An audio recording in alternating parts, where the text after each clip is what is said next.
বন্ধুরা দেখো আজকে আমি আবার রান্না করা আবার দেখাচ্ছি। আজকে একটু সময় হয়েছে, অনেক সময় আজকে আমার, যা গরম করছে রান্নাঘরে আর থাকতে ভালো লাগছে না। তো যাই হোক আজকে একটু আমি মাংস রান্না করছি। এই দেখো খাসির মাংস একটু রান্না করে দিচ্ছি।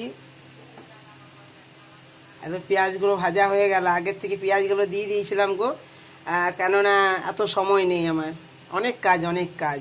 আমি ওটা ইয়ার্কি করলাম, অনেক কাজ। তো দেখো মাংসটা ছেলেটা নুন হলুদ মাখিয়ে, এগুলা কি লঙ্কা কুটো না কি দিয়ে মাখিয়ে রেখে দিয়েছে, আর দেখো দিয়ে দিচ্ছি, হয়ে গেল। সোজা সাপটা রান্না করবো একদম, বেশি রিচও করবো না, বেশি কিছু ইড়িং বিড়িং আমি কিছুই দেবো না, একদম সোজা সাপটা মাংসটা রান্না করবো। এতে সামান্য নুন আর হলুদ আর লঙ্কার গুঁড়ো মাখিয়ে রেখে দিয়েছিলাম, পেঁয়াজগুলা ভাজাও হয়ে গেল, একদম প্লেন, কিচ্ছু দেবো না। একটু হালকা মশলা টশলা দেবো, মশলা বেটে রেখেছি, এখানে আছে আদা রসুন আর একটু পেঁয়াজ, দুটো শুকনো লঙ্কা, বেশি ঝাল দেবো না, মেয়েটা খাবে। তো যাই হোক ওগুলো বেটে রেখেছি।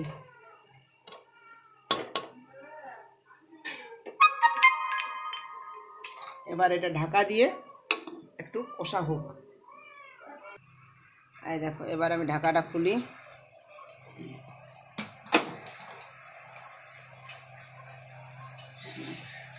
ঢাকাটা খুললাম, হাতে একটু জল দিয়ে তারপর সব দিয়ে দেবো একসাথে, ঘাড়ে মুড়ে আমি সব দিয়ে দেবো। দেখো প্রথমে আমি নুন দিচ্ছি, নুন একটু দেওয়াই ছিল, নুন দিয়ে দিলাম।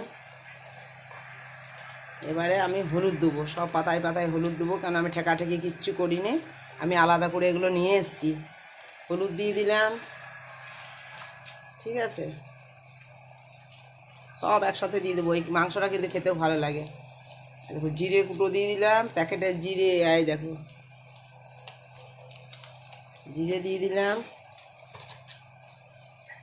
এই মশলাটা তো দিতেই হবে, একটু দিলাম।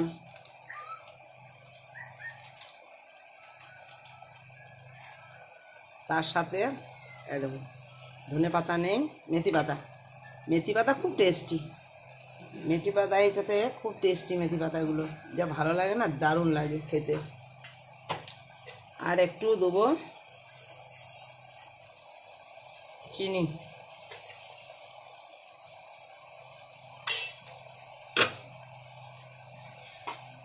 নাড়াচাড়া করে দিই। আর কি ভালো গন্ধটা বেরিয়েছে।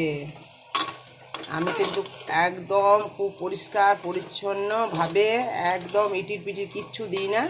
সাদা সাপটা যেটা না দেওয়ার লয় সেটাই দিতে হয়, না রিচ হবে না খেতে কোনো খারাপ হবে মাংসটা।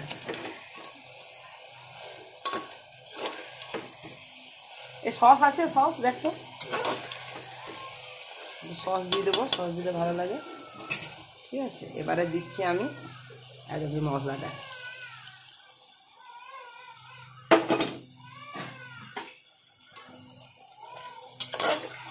মশলাটা দিয়ে এবার আমি একটু ঢাকা দিয়ে রাখবো, বেশি নাড়াচাড়া করবো না, ঢাকা দিয়ে দিচ্ছি। দেখো এবার এই দেখো, দেখি এবার কেমন হলো আমার মাংসটা কষানো।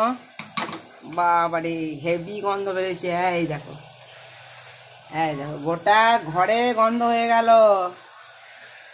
দেখো কীরকম মাংসটা কষা হলো, দেখলে তো? এত মানে অনেকে মাংস রান্না করে অনেক ফুটানি করে, এই গরম মশলা, এই মটন ঘি, এই দই, এই দুধ, এইসব দিয়ে, কিন্তু মোটেই খেতে ভালো লাগে না। এটা দেখুন আমি জিরে কুটো দিয়েছি, সবজি মশলা দিয়েছি, মিট মশলা দিয়েছি, মেথি পাতা দিয়েছি, নুন দিয়েছি, চিনি দিয়েছি, সামান্য মিষ্টি দিয়েছি, সর্ষের তেল দিয়েছি, ব্যাস। আর এখানে আলু ভাজা হচ্ছে, এই দেখো আলু ভাজা হচ্ছে, এই আলু ভাজাগুলো দিয়ে দেবো। আমার মাংসর সঙ্গে আলু ভাজা খেতে সবাই চায়।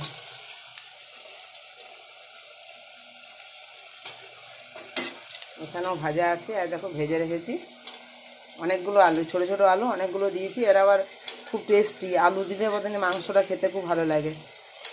এরা মাংস 2-1 পিস খাবে, কিন্তু আলুটা চায়।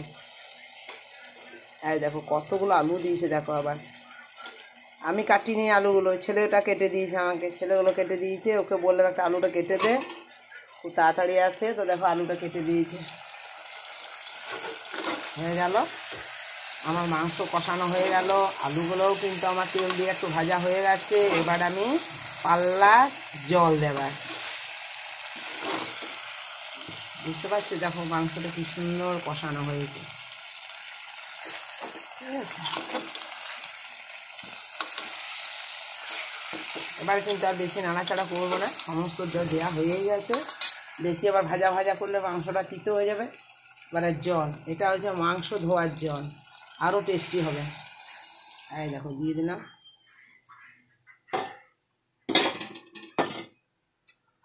আরও টেস্টি হবে, আর একটু জল দিয়ে দিই।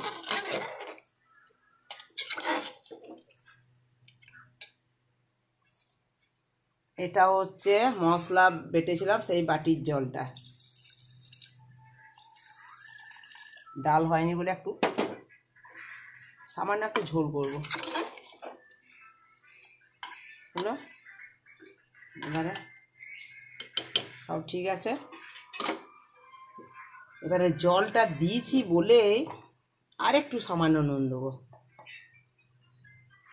যেহেতু জলটা দিয়েছি 2 বাটি, সামান্য নুন। আর লাস্টে দিচ্ছি সানরাইজের, দেখো এতে কিন্তু আদা রসুন সব কিছু দেওয়া আছে, মিক্স মশলা।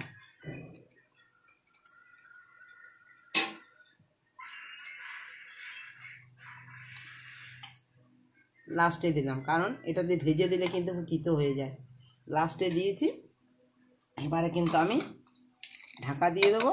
ঢাকা দেওয়ার পর কিন্তু মাংসটা আর দেখাবো না, কারণ আমার টাইম নেই। এবার খাবার সময় দেখবেন, ঠিক আছে। তাহলে এখানে রাখি। খাসির মাংস করলাম, একটু দেখালাম কিভাবে আমি করলাম।